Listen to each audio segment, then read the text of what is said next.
back, everyone, to another episode of Comeback Stories. Here with my man, Donny STARKINS, as always. We have an amazing guest here today, one that I've been able to form a relationship and work with.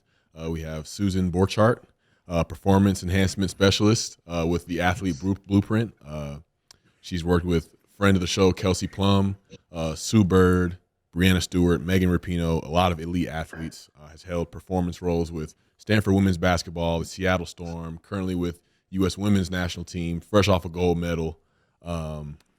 Had some time in the WNBA herself, but just an amazing woman, amazing coach that I've gotten to know so far. Susan, welcome to the show.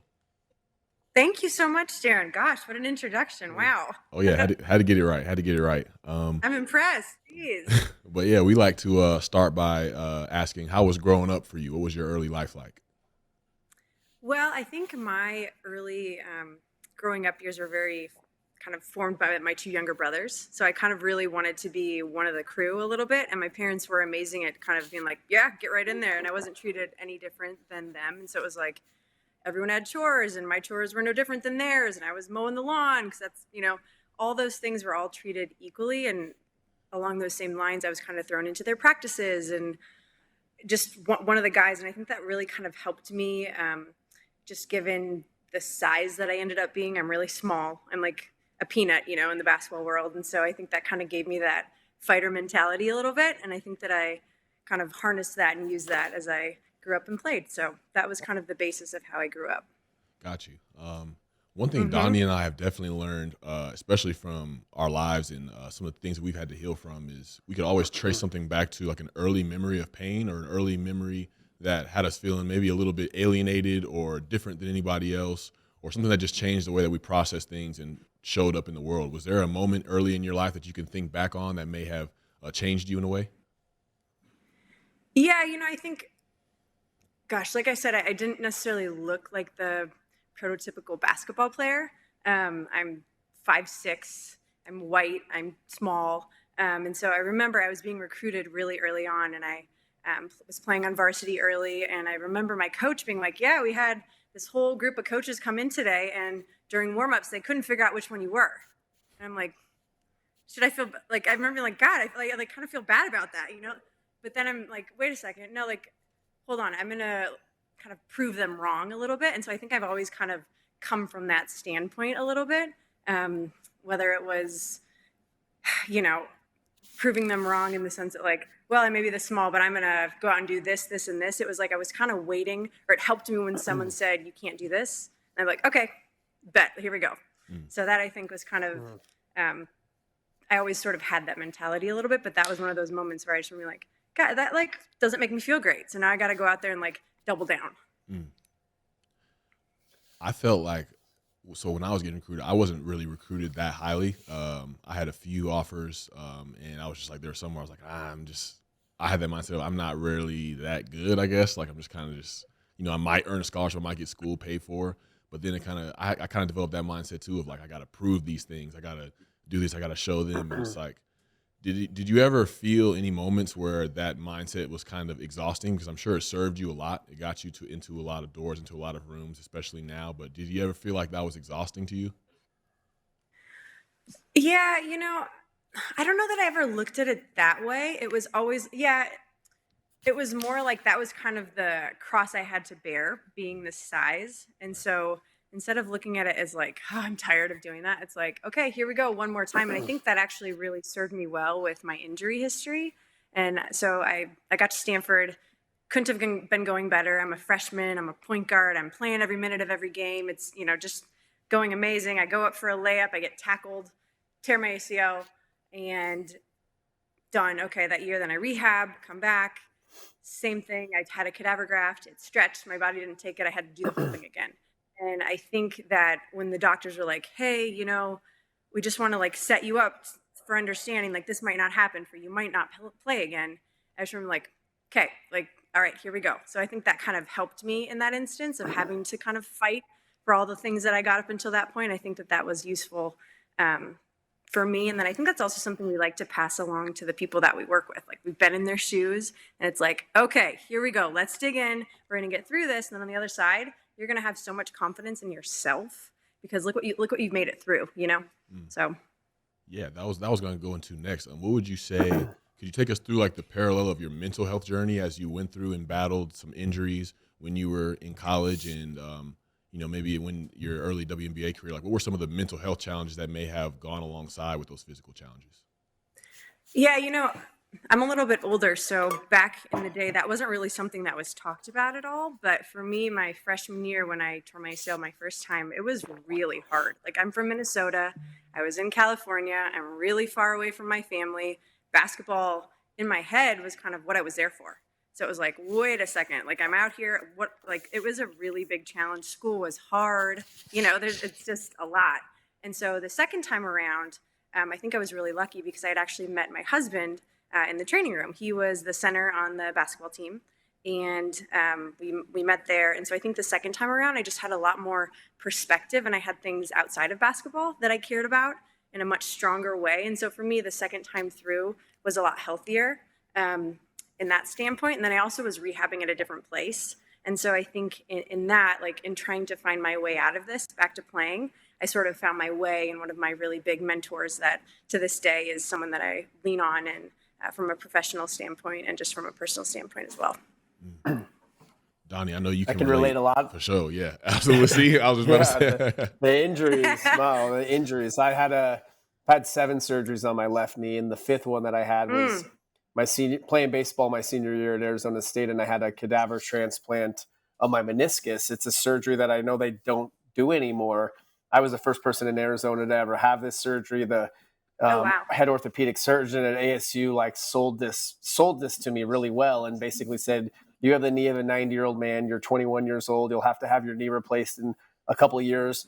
If this surgery works, it could be like having a new knee, and you might even play again. And my body rejected the piece. The surgery was a disaster. The pain that I was in for a month, I was taking 80 Percocet a week for a month straight, and then the doctor had cut me off cold turkey. So it was, that was the beginning of my spiral of my bottom and my addiction. And for the people listening, they've probably heard this story, but it was like the perfect storm: losing my identity, losing baseball, traumatic surgery, all of those painkillers that I was having to take. But really, that wasn't why I got addicted. Ultimately, the core wound for me was the loss of my identity and the loss of my purpose of baseball. For that to be stripped of me, where that's where I got my validation. And totally, it was the love of my life. It was that almost killed me. It literally almost killed me. Yeah, no, I feel that so strongly, for sure. So, how did you step out of it? How did you get out of it? I went to rehab about 6-7 years later, after just being a lost soul and never really being able to kick the painkillers. I mean, I did a lot of other drugs, but really what had its grip on me were the painkillers. And it wasn't even about getting high. It was about feeling normal, where the weekend would end and Monday morning would roll around, and I couldn't even step foot outside my door because I was in so much fear and anxiety. And so it was really just kind of what a deep breath does for me today is what the pills would do for me back then. And so my life got so bad that I ended up in rehab. And that's when I got really curious as to what the hell happened to my life, going from this baseball player star to a drug addict. Where did it all go wrong? And that was the beginning of my journey into personal development and recovery. And it's been a wild ride since, but it's beautiful. It's just, I was talking about this yesterday, that my past today is my greatest asset. And I know it's similar for Darren. Many think he makes an impact, on the football field, but really it's his story. And that's really why we're sitting here today. So kind of in finding your way out, you sort of found your way, and you're able to pass that on to people. I love it. And it wasn't until I shared my story. And so I'm sitting there watching Hard Knocks one day, and I see this gentleman sharing his story, and I'm like, oh my God, I did that on a way smaller platform. I've got to connect with this guy. And then immediately connected with him. So it's been beautiful. Wow. That's amazing. What a cool story. Yeah, I want to share. It's cool. It's a cool, yeah. I want to get into meditation a little bit more later on in the conversation, because Donnie's big into meditation. Susan incorporates a lot of meditations into my plan, so we'll definitely get into that. Susan, what I want to ask you about, I know you played at Stanford. You had a short stint in the WNBA. I want to ask you, what was the transition phase like from ending basketball and moving into like maybe the ambiguity and the anxiety of like what's next? Like, what was that process like for you?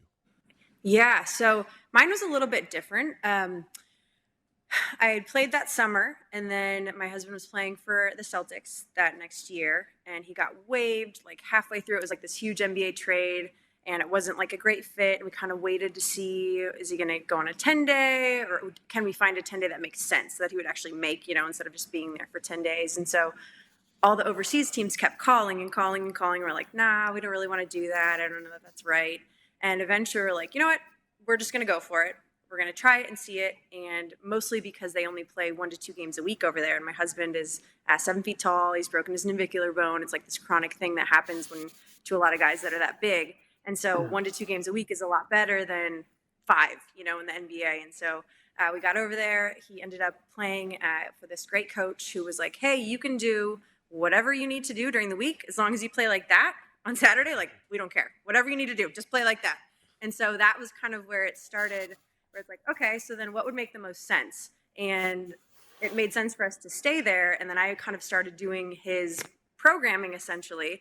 And that had always been something that I'd been interested in, obviously with all the rehab and such. And then just from like a personal standpoint, being in really good shape was something that I kind of relied on to play like I wanted to play. And so we ended up wanting to stay in that city, but they didn't have a women's team. And so we had offers from some of these other places where I would have played for the women, he would have played for the men. It would have been great. Sorry about that.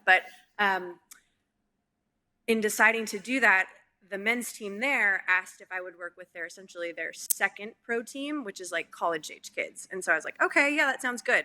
And so I started there. And by the end of our time in Spain, I was working with Curtis's team, doing essentially what I do now with the pros. And so that was a really cool experience. And I ended up being one of the first females to work in that space there, and just was in a really great environment, and I loved it. And so my transition, I think, was pretty smooth because I was still in it. I was still around basketball. But I've seen, I've seen my husband go through it when he stopped playing. It's not easy. Like, it's different than just a regular job. You kind of alluded to that, where it's who you are is wrapped up in what you do and how you feel about yourself. And so that was a really tough transition for him. And so I think that's something I'm really aware of too. When I'm working with people, I had someone really prominent this year retire, and it was something she started talking about early.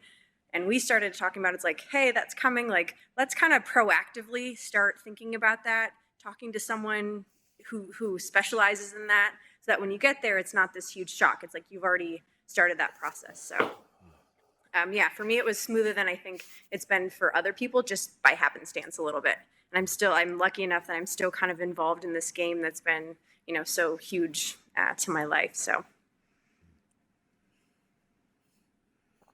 Beautiful journey. I'm interested to get into the meditation. Just want to hear a little bit more about your story though. What would you say, we always like to kind of talk about bottoms, rock bottoms. And I think everybody's bottom is different. Everybody has a low point, but if you look back on your life, what was that for you?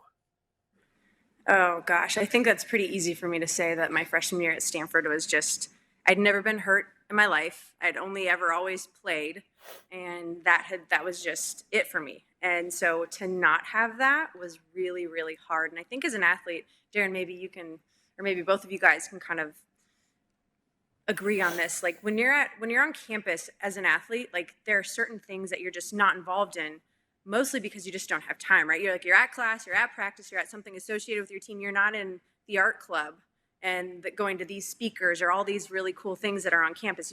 That's sort of a trait, at least at Stanford, most of the athletes talk about that. It's like, there's a lot of cool stuff you don't experience. And so I never really saw any of that. And looking back, I wish I would have kind of had my eyes open to all these other amazing things that were going on campus, but I couldn't really see outside of that. It was like, I was very tunnel minded here. And it was like I'm missing this piece instead of seeing what else it was. And so that for sure for me was my bottom.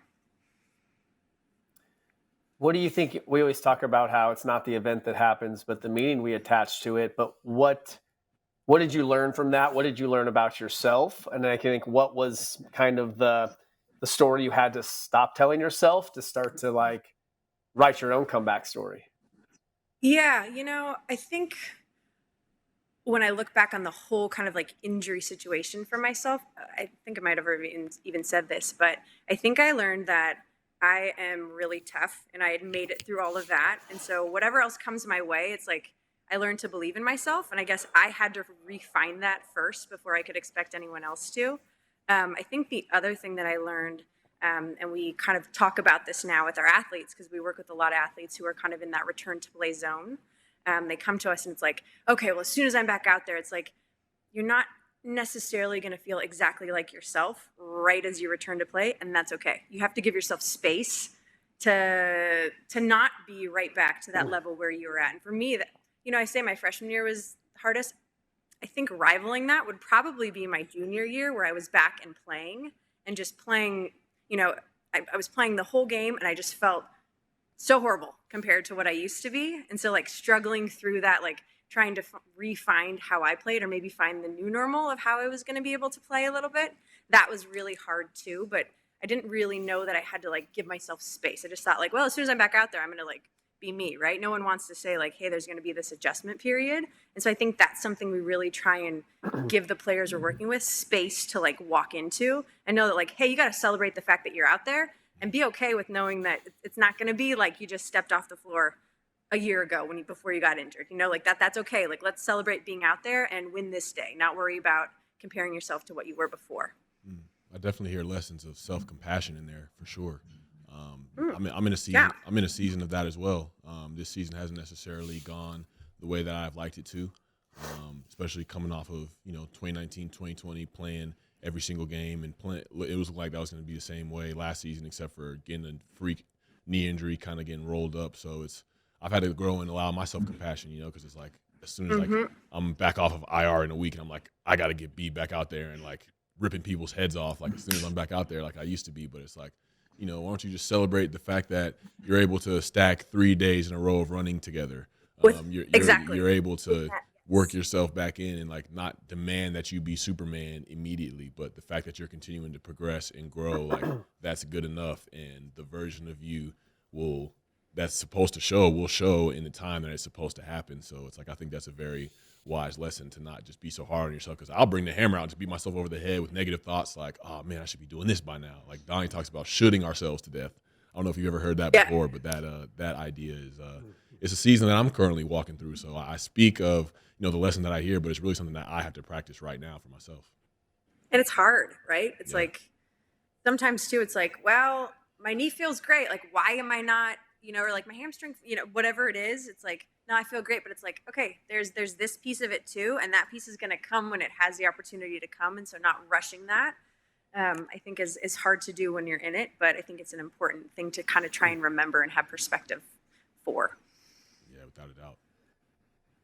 How else do you help your athletes? You work with some of the best of the best. I mean, Darren rattled off that list. I mean, it's top tier. How do you help them fall in love with the process? And even if some of that process is rehab or recovery, what are some of the tools, techniques that you're passing along to them? Yeah, I think every athlete we work with a little bit differently. We really like to kind of get in there and understand what makes them tick, what their buy-in factor is, like what about this is appealing to them. The nice thing is they're sort of choosing us. So they have that skin in the game to start, and so there's like that buy-in. It's like they've sought us out. So there's that, but then it's like, okay, what about this resonates with them? And then also what are kind of the parameters where they can see this work? We have some athletes where it's like they want everything scheduled. We have other athletes who we do more of the recovery piece for, and we're kind of helping them come down after their full day of training with their team. So it just kind of depends. Every athlete is different. But I think the main thing we really like to start with is that there's magic in consistency. And so you can get anybody to do something for 10 days. And then it's like the shininess wears off, and that it's like, okay, let's move on to something else. But it's like when you really kind of commit to the process of it and decide that like, okay, I'm going to buy in for the journey of this, and I'm not going to try and do too much at the beginning, but I'm really going to allow things to kind of work synergistically together. That's when we feel like we really kind of can help make change happen. And so we've been lucky, sometimes it just feels like a dream, truly, the people we have a chance to work with, and just to be kind of on that journey with them has been, just the greatest privilege. But we work with each of them differently, and it feels like different things make different people tick. And so that's like trying to get in there and understand that, I think, is one of the things we try and do really well. Well, if there's anything that Donnie and I are known to riff about on this show and this platform, is definitely meditation. So I would love to know how you got introduced to meditation yourself, and what the process was like starting to incorporate it with athletes. Was it resisted at first? Was it welcomed? Explain that for us. Yeah. So I would say the whole kind of journey of meditation is something that I am still fully learning. And I love learning about it, like understanding it more fully.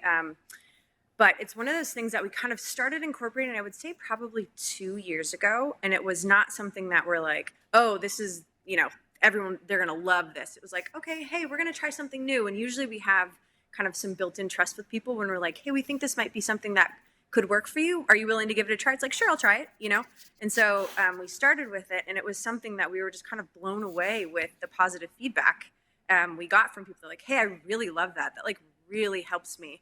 We have some people who get anxious when they fly, some people who are anxious when they're in a new place, some people who have a really hard time going to sleep after a game. And so just like I said, we work with people differently. We kind of use this as a tool differently with people as well. So for some people, it's, they really like to meditate in the morning to kind of clear their mind and set their intention for the day. We use it that way. We use it with some people on game day several times.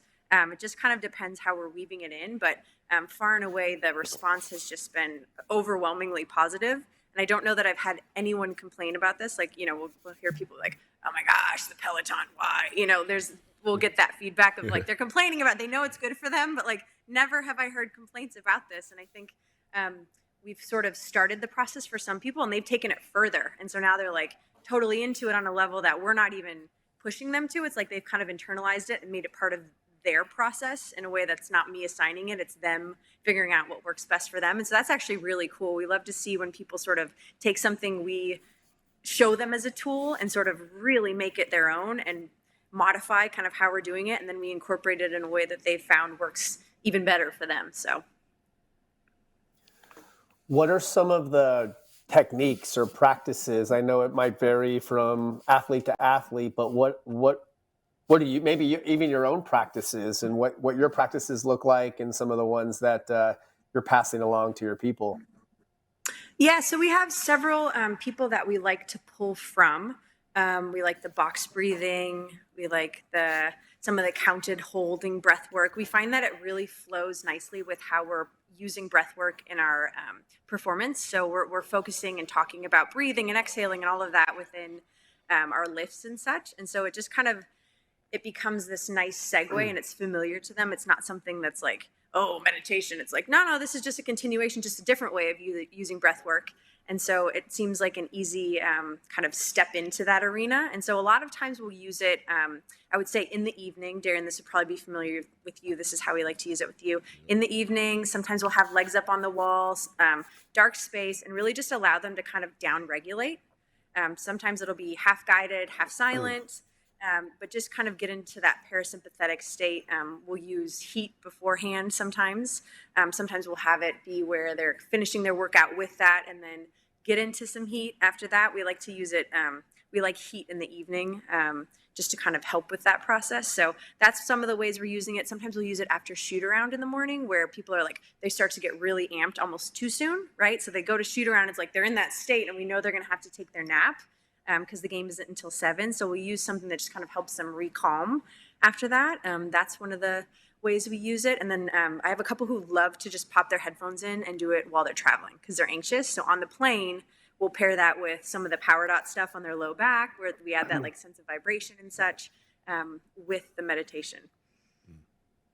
But like I said, I am always learning about it, and by no means am I like, oh, I know everything about it. It's like, no, we're constantly kind of trying to find new tools that we think would fit certain individuals we work with and such. So I'm guessing I might learn something today. I'm excited to listen to how you use it.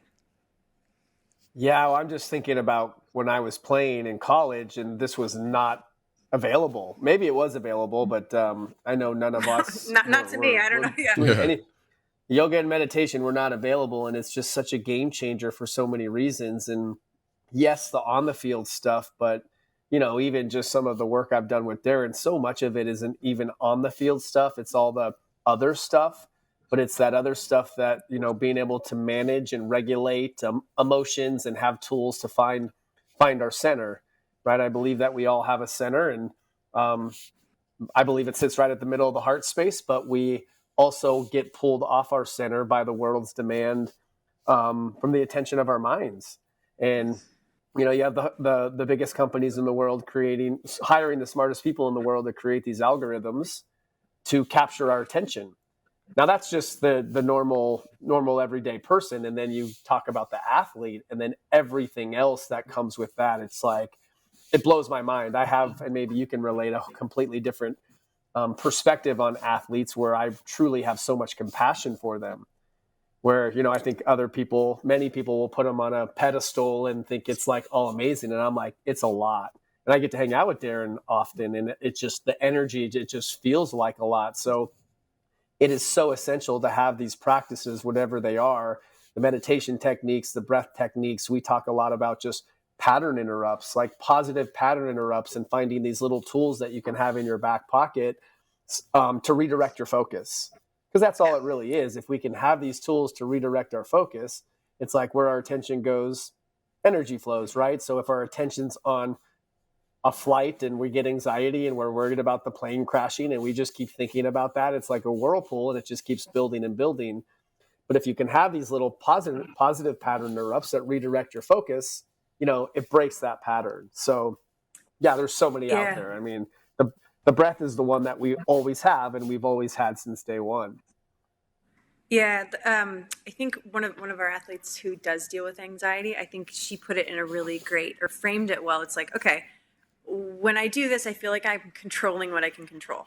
All of a sudden, I'm in control of this. I'm able to kind of control what's happening here. Those two things work together for me. And so it's like this tool that allows me to feel in control. Even if at the moment I'm feeling out of control, I'm like starting to go to that place where I don't want to go. It's like, okay, I have that in my back pocket. I always know how I can get back to that place. I close my eyes, I start there we go. And so I think that's a really powerful thing when you're someone who can be overcome by that. And so that to me is like an exaggerated example a little bit, but kind of the same thing. It's like we have a lot of people who have a hard time coming down from that really heightened state from practice or a game or whatever it is. And so it's a really powerful thing. No doubt. 'Cause I mean, like you said, controlling the controllables is a powerful thing, something that we can just get distracted from, knowing that that's all that we can control. And for me, it's like Donnie always says this: meditation creates the space. And it's like the space to make a choice, the space to come up with a response, as opposed to just reacting haphazardly to things. I've talked with Kelsey about how you talk about athleticism is more than just what you do with your body, but it's more so like processing things with your mind. And I feel like meditation allows me to go out onto the field, to go into anything in my life, and create space to where I can respond the way that I want to. I can be calm when I come up with that response. I don't always have to be like super tensed or like ready to just fire off, or in whatever situation it is. Like meditation gives me that opportunity to know, like, I can take that breath, create that pause anywhere, whether it's on the field, I'm in the midst of a play, or in the midst of a conversation that could go to another level in emotions. It's just like meditation is such a portable tool, and it's something that's definitely enhanced my career and my life for sure. I love it. It's interesting. I think about when people maybe find out I'm a meditation teacher, and I tell them, and the instant response is, I can't meditate. My mind never stops thinking. And I'm like, nobody's does. And so much of it is just giving your mind something to focus on, right? It's like doing a rep with a free weight. And every time it's your breath, or you're staring at a candle, or you have a word or a mantra, and every time you notice that it leaves, you bring it back. And when you notice it, it's not like, oh God, there goes my monkey mind again. No, you noticed it, and that's awareness. And so and then the action step of bringing it back. And every time we do that, just like a rep with a free weight, our mind is getting stronger. And if you struggle with that, just then think about meditation as just thinking about what you're thinking about. Because then because the stat is we have 60 to 70,000 thoughts a day, and 90% of those thoughts are the same thoughts we had yesterday. So we're basically thinking about the same thing, which, our thoughts create our reality, but really our belief system creates our thoughts, which create our reality. But it's in the noticing that change can happen. It's all about awareness. I love it. I have a question. One of the other things we've been doing now, and Kelsey would laugh about this because we were just at a place and they brought up the same thing, but I'm really big on scent and essential oils and kind of connecting that a little bit to relaxation. Is that something that you've done in terms of like, okay, before we meditate, we're going to use lavender and eucalyptus and sort of associate that with kind of that parasympathetic downregulation? 100%. They're like all Yeah. over my place. And I just think they're so, because it's just another tool to get us into our senses, but also some of those senses bring up like the positive ones. They just get us into our bodies. It's another access point back into our bodies so we can get all the senses involved. And then some of these powerful ones are very grounding or very healing or very heart opening. So, oh yeah, I'm all about it.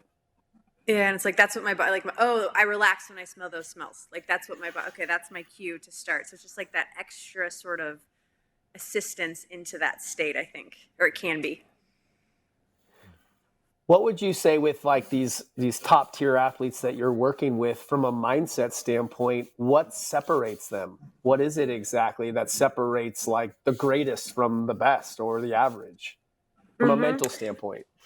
Yeah, I think the thing that we've noticed is the great ones are always looking for that 1 or 2%. So it's like that edge. So how am I going to maximize just a little bit more? Because when you're the best of the best, the difference between you and the person below you is not this, it's this, right?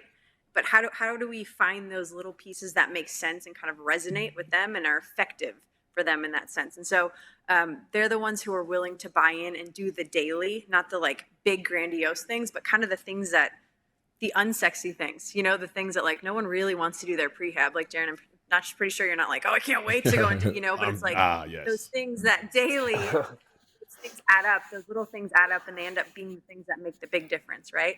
And so the consistency of it, they're the ones who are willing to kind of buy in fully to that consistent sort of lifestyle, I guess, in terms of the people we're working with. That's kind of the thing that we've ended up seeing. It's like they're never, complacency isn't there. It's like they're always like working for that next little best thing, right?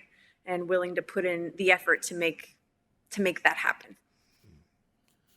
Would you say all of these athletes have like have a meditation practice? Or are they all consistent in some type of like mindfulness or breath work or meditation practice? Yeah, so just like everyone's training plan isn't quite the same, I would say their meditation practice definitely follows along those lines. So for some people, it's something that they want to do 3 times a day and they can't wait to do it. And it's like very built in. For others, it's like, this is something that we're going to do at night. That's kind of helps them more into like their sleep patterning. It's or part of their sleep routine. It just kind of depends on what they found. But usually we'll start at night. And then if we get real, like they're like, oh, I love that. Then we'll figure out how we're going to weave it in. Or if we know that they're dealing with some of the anxiety on game days, it's just, we're kind of in conversation with them. And then we try things out, figure out how they like it, and then calibrate from there. But yeah, I would say everyone has some piece of that woven into what they're doing. I'm thinking right now, I'm drawing a conclusion like Donnie and I, we have so much like joy and excitement for this platform, and it all stems from the days where things weren't that great, like our rock bottom moments. Like it all springs from the pain and those moments like that. So I'm thinking like with you, back when you were like a freshman at Stanford and you were going through those times and going through those injuries and those thoughts that you were battling to the point you're in now, it's like, I feel like there's no higher human level of experience or energy than serving other people. Was that experience that you had at Stanford like one of the main reasons? Like, has that become like a purpose for you to serve these people, to help these people grow, whether they're injured or whether they're trying to take it to the next level? Like, does your inspiration or purpose come from that? Like, talk to us about that. Yeah, I think so. Absolutely. It's like I've literally been in those shoes, and I know what it feels like to feel like I'm never like, I don't know that I'm going to get back to that. Like, can I get back to where I was? Like, I don't know, right? And I think to be able to kind of not hold someone's hand, but be a part of someone's journey while they're going through that and just really, truly be in it with them and have that trust between, like, there's nothing more than that we value more than that, because when you're at your rock bottom, you're pretty darn vulnerable, right? Like if you're going to let somebody in and kind of accompany you on that path, like there's a lot, we take a lot of responsibility in knowing that like, hey, they've really let us in. This is a big job, and we want to do our very best to kind of help them get back on the other side. And so to that point, when you see somebody, you've been there 5 days after surgery, and they're on the bike and they're crying because they don't think they're ever going to then see them back on the court and just back out there doing what they love or winning a gold medal or whatever it is. It's like, I don't know that it gets in my job. I don't know that it gets any better than that. No doubt, because it's easy as human beings to feel like we're alone in our experiences, and that's a big thing that drives me. It's like I don't want people to feel like they're alone. Like they can see me and things that I've done, and I'm successful, but I came from the same place that they were in. I want them to know Right. there's still an option. There's still a way for them to overcome that. So it's like it's amazing to see that these athletes that no matter what stage they're in, they have somebody like you that's really been in the trenches, really been in those moments to help them feel like, okay, like I'm understood, like I'm okay here, like I can be where I'm at, and it's okay to be where I'm at, and it's all about where I'm going next. So I appreciate you being that for people, Susan. Thank you, Darren. No, it has been really cool, and we kind of have been in this basketball niche a little bit. That's kind of, or at least that's where we started, and we really have walked that walk. And I think one of the things that's a little bit different is we've walked the walk of living overseas too. And so on the men's side, that's not quite as typical, but for most WNBA players, that is a part of kind of their journey, at least the beginning portion. And so that's actually served us really well because we understand what it's like when you're over there, and it's just a totally different world. And so to kind of get in there and be able to help them navigate that too has been a really cool thing. Do you talk a lot about gratitude with your athletes, or do they have gratitude practices? We actually, on Thanksgiving, they'd probably all laugh, but on Thanksgiving, most people did some form of gratitude meditation. I'll put that after. Most people didn't have practice on Thanksgiving, so they do some form of like a Peloton or something like that, and then we finished with a gratitude meditation. I believe Kelsey did that day. So I do like to kind of weave that in. And I mean, truthfully, though, the people that we have the privilege of working with, they're doing so many amazing things in terms of giving back and being involved and, trying to help bring others or give up others opportunity. That's just been a really big part of the WNBA in general of like, hey, I want to leave this better than it was for me because there's so much room to grow. So actually, truthfully, we've been so inspired by the people we get to work with. We just sit back and watch. We're like, this is so amazing. We have 4 young kids, and to have them be able to witness all these truly best of best people we're working with, but not athletes, but like people, and see what they're doing and see how they're doing it and how they carry themselves. That's been, I think, one of the most valuable things for us as a family is just to have our kids exposed to that and see these people. And, they're sort of old enough now to get it. Like they understand now that like, wow, people love Kelsey. Like I love Kelsey Plum, but like everybody loves Kelsey Plum, in that way. And it's been really cool. So we're hopeful that they'll continue to kind of get to see that. And we have 2 young girls, and they're both going to be huge. And so it's really great that they're going to have all these like really tall, positive role models around them. Because unfortunately, I can't give that to them. So it's been really neat. Awesome. Well, we appreciate you creating the time, Susan. I know you are a very busy woman. Thank you guys so much experience. for having me. This was awesome. And I would love to meet you in person the next time we're in Vegas. That would be wonderful. If you're out there doing this, that would be great to grab coffee or something along those lines. That would be amazing. Let's do it. And Okay. Darren and I's teacher and friend, David G., who's, I feel like, the legendary meditation teacher. And he looks the part of, like, I hate to use the word guru because I just think it's a really strong word. But anybody in the meditation space, he's that guy. And most importantly, yes, he looks the part and he has a big white beard and white hair, but he's so cool. And his big thing has always been to make meditation accessible. And so like every meditation, he's all over Insight Timer and on a few of the other apps. And he'll always say at the beginning, like, settle in, comfort is queen. So like to be comfortable, because I think sometimes people have this misconception of like meditation needs to be like sitting cross-legged and having some mudra with your hands. And it's like, no, like just make it accessible. And he's got some great guided meditations for your people or for anybody that's listening that hasn't heard his back. We did 2 episodes with him because we went so deep. But he, so cool. 10 years ago, made meditation accessible to me. So like many people, the struggle is real when you try to start a meditation practice. And his storytelling capabilities and just how like easy he made it be through guided meditations is what got me into the practice. And now he's a friend of ours. And I just did his 5-day meditation immersion a few weeks ago, and it was like mind blowing, like I would very, love to very hear more powerful. about So that. That would be really cool. Yeah, Darren will definitely send had- you some of his stuff. Do you have? Yeah, I'd love to see it. We've definitely heard, like, I can't sit cross-legged, and we definitely have some people that cannot get into that position. That it's not happening. I definitely can. Exactly, comfy is right. Yeah, but thank you so much again. All right. Hope you have a great rest of your day. Appreciate your time. Thank you too. Okay, we'll chat soon. All right, bye. Yeah, All thank right, you so bye, much. guys. Thank you.